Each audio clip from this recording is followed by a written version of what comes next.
Very good.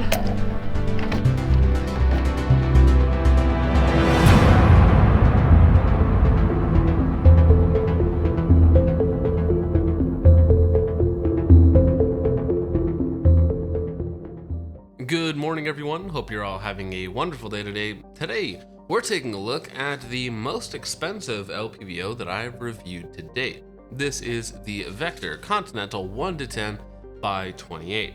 But before we get into all that, I do need to say thank you to you guys. Recently, the channel hit 50,000 subscribers, and this has been the best year so far on the channel. So I do want to just start out by saying thank you to all of you guys who have watched, commented, liked, shared, subscribed, supported throughout the years.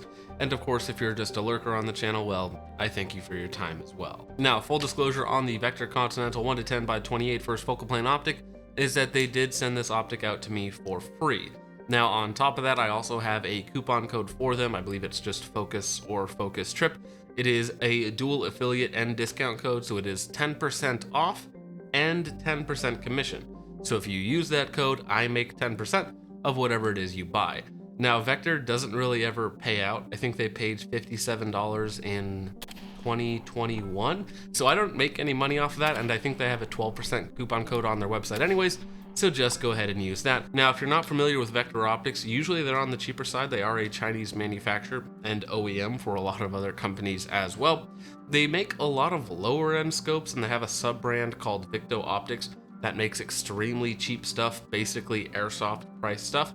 But the Continental line, their claim to fame is that it's utilizing German glass, so it's a little bit more expensive. This again is the most expensive LPVO that I've put on the channel to date, coming in at $1,000 flat. So it's definitely on the expensive side of things, especially for this channel. Now, getting into the basics of the Vector Continental 1-10 by 28 first focal plane optic.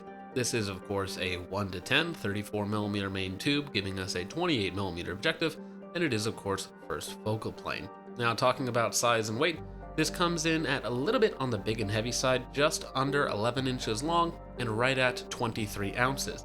Now, that is not the biggest or heaviest LPVO on the market, but that is certainly in the top half. So with that as our starting point, are we getting enough performance to make up for that extra size and weight that comes with having a 34mm main tube? Moving on to controls of the optic, we have exposed locking, windage, and elevation. So they are exposed, they're not capped style turrets. However, they are locked. Simply lift to unlock, and then you can adjust to your heart's content.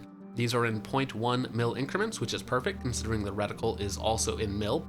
Very important to note, the top turret has 0 stop and 0 reset, as well as a rotation indicator. Now, if you don't need any of that, they actually include an extra turret in the box that does not have a 0 stop. On the left-hand side of the body, we have our illumination dial, which goes from off to 11, and very nicely it has an off in between each setting. Moving back to the magnification ring, we do have a lot of machining going on here that give you these deep grooves to adjust it. It does have a 180-degree throw from 1 to 10, and it doesn't come with a throw lever, but they do have an optional throw lever on their website, which I believe retails for about $40. And if you're going to be using it a lot, I would probably recommend picking one up. Last thing on the optic body is going to be the rear diopter for adjusting the reticle to work best with your specific set of eyes. Moving on to the usability of the scope, starting out with eye relief and eye box. Our eye relief on 1X is very similar to a lot of other LPVOs. You have a extensive range which your eye can be in at 1X, anywhere from like 3 to 7 inches, and you're going to get a decent sight picture through it. It gets very tight at the top end of 10X, where you need to be right at about 3.5 to 4 inches to get a full sight picture. Now, the eye box is pretty good, especially at 1X. You have a good amount of left, right, up and down variation where you can be not necessarily perfectly behind the optic and still get a good sight picture, meaning that the optic is very usable at 1X. Now, keep in mind that this is a 1-10, and as you move up the magnification range, it does tighten up quite a bit in terms of its eye relief and eye box. Now, with the 28mm objective, you do get a little bit more forgiving, about 15% more forgiving than a 1-10 off of a 30mm main tube, because of course you move from a 24mm objective to a 28mm objective, so you are going to have a little bit more forgiving of an exit pupil, which means that this is better than a lot of other scopes at 10x, but certainly not the best. Something with a 40+ mm objective is going to be considerably more forgiving at that top end. That's not to say that it's unusable at the high end, but just keep in mind that if you're at 10x magnification, you're going to need to be a little bit more precise with your head location. Getting into field of view at 1x at 100 yards, you have a phenomenal 123-foot field of view, which is very good. Again, as I say in most of my LPVO videos, it's nice to have a big field of view at 1x, but where it really matters is throughout the entire magnification range, especially in this option, all the way up to 10x magnification, meaning that you get more field of view, more information at each magnification. Now, getting into the reticle, which is going to be a plus and one of my complaints with the optic. Now, the Vector Continental 1-10 has two different reticle options. You have the VET RAR or the VET RAR and the VET CTR. The VET CTR forgoes the outer ring at 1x and exchanges it for a 1x1 mil grid Christmas tree all the way out to 12 mils. Now, what this means is that it is much less usable at 1x, but gives you a lot more information at distance. The VET RAR, which is the one that I currently have, has the outer circle at 1x that of course gets bigger until it eventually disappears from your field of view. However, it does not have any sort of mil holds for your wind. It does of course have your mil drops in a straight line below the target, but it forgoes your Christmas tree. My main complaint is that there shouldn't be two reticle options, there should just be the one that has the 1x circle and also the mil Christmas tree. It might be a little bit more complex and a little bit more expensive to do it all in one reticle, but that is the best of both worlds instead of a compromise. So the option that I have is much better at 1x, very easy to pick up the reticle with that big outer circle, but when you're at 10x magnification, taking shots at say 500, 600, 700 yards, you aren't going to have any wind holds. Now, a caveat to that is that it does of course include a exposed windage turret that you can simply dial your wind. However, personally, if I'm trying to shoot out to say unknown distances, but let's say beyond 600 yards, and I spot my miss, I would much rather just use the reticle quickly than estimate what I'm dialing. So again, the option that I have is the VET RAR, which does very well at 1x magnification with that bigger outer circle, because that does work for fast acquisition. Because again, this is a 1-10 first focal plane, so at 1x magnification, that reticle is very, very small. Now at 10x magnification, it is still fairly precise and very easy to use. However, again, it's just missing those wind holds that the other option has. So really, they just need to combine them together, and then I wouldn't have anything to complain about. Now, in terms of the illumination on the reticle, it is not very bright. It's all right, but certainly not daylight bright by any means. In certain scenarios, if you need that contrast, it can help, or in low light scenarios, indoors, anything like that. The illumination is certainly enough for those sort of scenarios. However, in direct sunlight, it's more of a slightly tinted reticle. But even if the illumination isn't great, with that outer circle, you can still put it on target and use the very, very precise center aiming point, because it does get very, very small at 1x, to make more precise shots if you need. It does definitely take a little bit of getting used to, but over the last couple months and several thousand rounds later, I am very comfortable with the way the reticle works at 1x. Now, all of that brings us to the glass quality. Now, this is going to be one of the more difficult aspects of the scope to explain properly.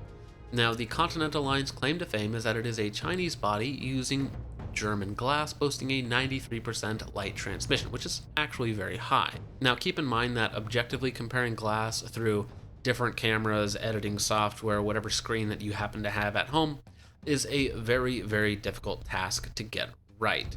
So what I can say is, for my human eyes, is that it does look very good. Probably not quite as good as Steiner glass, however, much better than your basic Chinese glass. On the same day that I was taking this out for its last range session, I was also using the SIG MSR 1-6, which is a $300 Chinese scope, and that started to get muddy around 300 to 400 yards. The target started to get a little bit blurry, and the Continental 1-10, with additional magnification, maintained a much higher level of optical clarity even at a higher magnification range, meaning that you get a lot more detail on target, meaning that it's going to be easier to pick up low contrast targets, smaller targets, unknown size targets, so on and so forth. The glass just looks better at every magnification. Now, that's the raw glass quality. When talking about how the image actually looks, At 1x, we have a very flat, relatively distortion-free image, meaning that it does look fairly true to life. It's not a perfect 1x, there's no such thing as a perfect 1x through 20 panes of curved glass inside of an LPVO, but it does look very good, and if you're used to using an LPVO, I think you're going to have a good time with it. And when we combine all that together, we have a good glass quality as well as the image looks very true to life. Almost no distortion edge to edge, no chromatic aberration that I've noticed whatsoever. Combining that with good usability, good eye relief and eye box on the low end, and usable at the top end. And again, the main downside that I have when it comes to actually looking through the optic is that at higher magnifications, I would prefer to have the mil-grid Christmas tree, and at lower magnifications, I greatly appreciate the fact that they have the outer circle, so they just need to come out with a new version that has both reticles combined. So now we can talk about how it is actually using it when it's mounted to a rifle. Again, as I mentioned earlier, at 1x you do have that outer circle which really draws your eye to the center. However, the center actual aiming point is very, very small, so it does take a little bit of getting used to.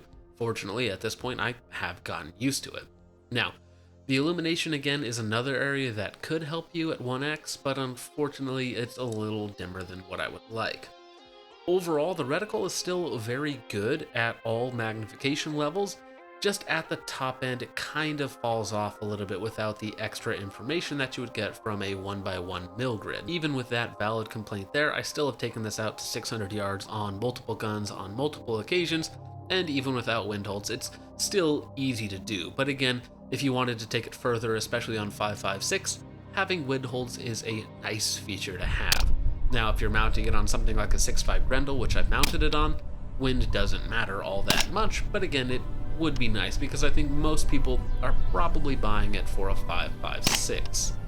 This could, in theory, be the ultimate do-everything scope, because again, you could use it from 0 to 1,000 yards, basically, but keep in mind that you do have a size, weight, and, in this case, cost penalty. And this being Vector's first shot at a true high-end 1-10, they did a pretty good job, but they could improve in a couple areas.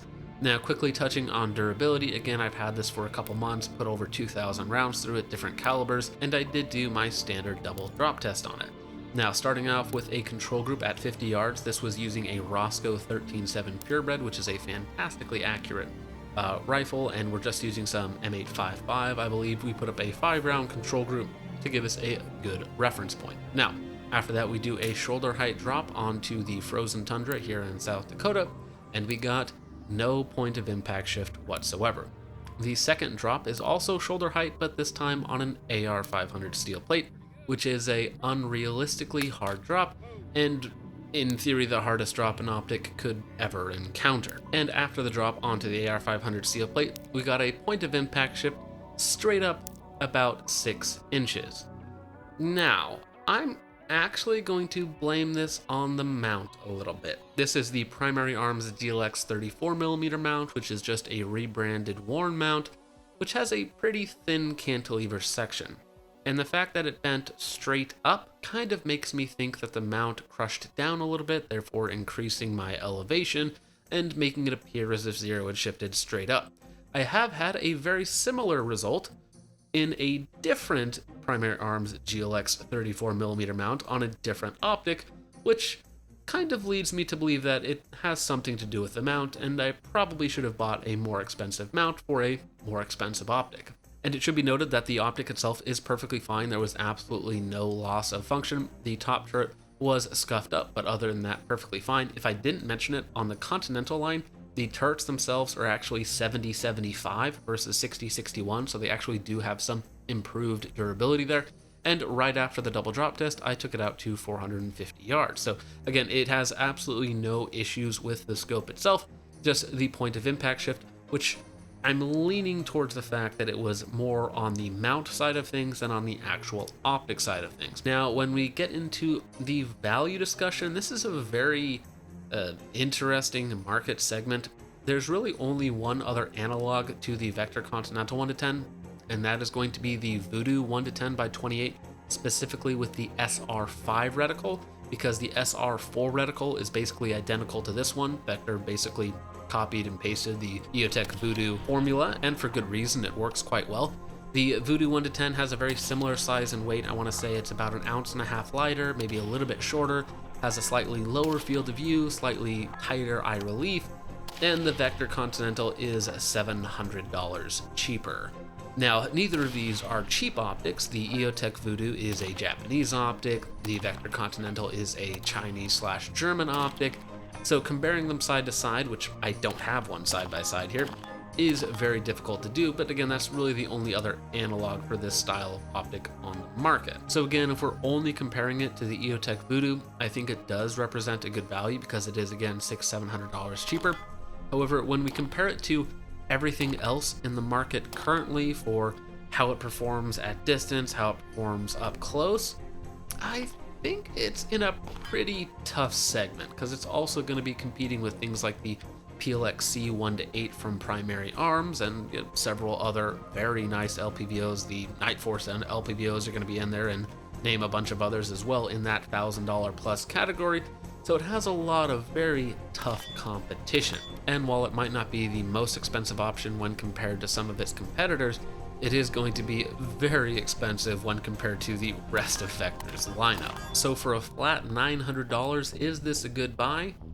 That's going to be a solid maybe for me. If you're only comparing against the Voodoo 1 to 10, then it might be a very good buy.